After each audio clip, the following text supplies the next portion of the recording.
Rainwalk Danny in Houston, Texas here with the one and only Mr. Wali Moses. Pop, how you doing? A few questions from the fans, Pop, before I let you go.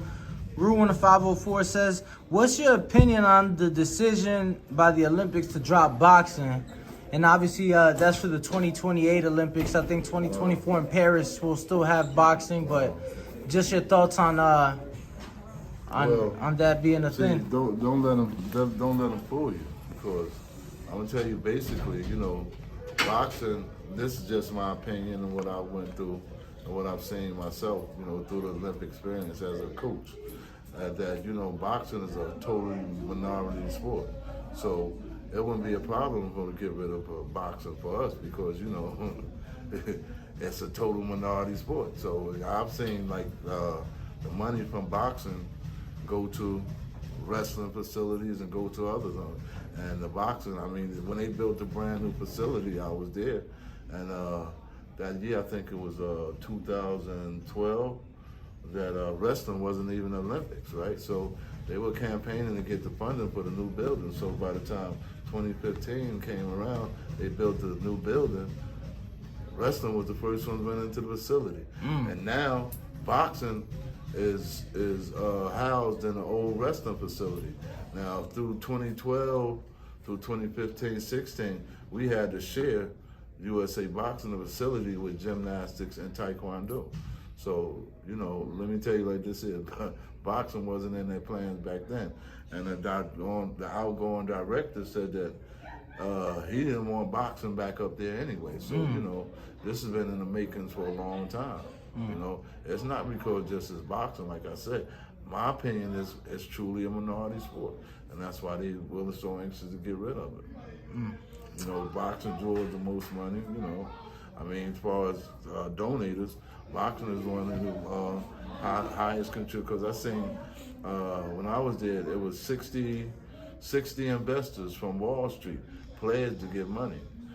Boxing never seen it. You know what I'm saying? So that's just my opinion. I'm not saying that stating that on any facts, but like I said, when I'm in there, when I was there, my experience, it's not like the athletes are on one team. It's they asked us to go out and watch the girls basketball team play or whatever, but they never asked anybody to come watch boxing. Right. So that's just like I said. That's just my opinion. I got you. It's not based on any facts that I've gotten, but just my experience. I got you. Last two, we got James Valdez in San Antonio, Texas, that says, what are your thoughts on Wilder's return to boxing?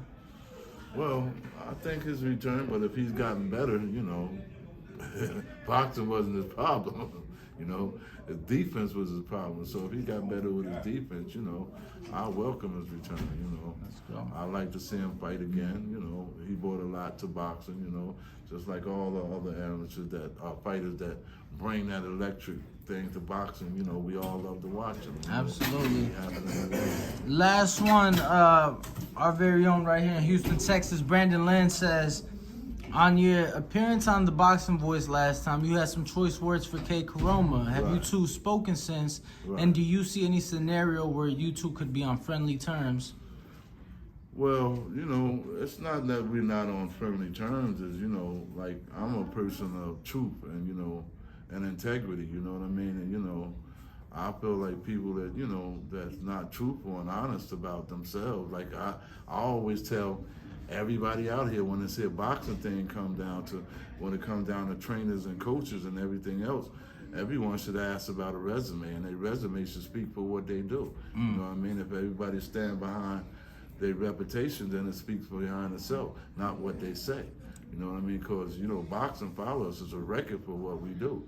I mean, you winning as a coach, you can look up your record, see how much you won. If you lost as a coach, you can see how much you lost as a coach. And, I recommend all fighters, trainers, and future fighters to check out your trainer's resume and see how much they really won and who they really are. Well, it's a pleasure as always here with the New Jersey Hall of Fame inducted, Mr. Wali Moses. Pop, thank you very much for your time. We can't wait till September 23rd. Me either. YouTube family, don't forget to hit that like button. Subscribe to the YouTube channel. Help us get to that 1 million subscribers. We're on the road to 1 million.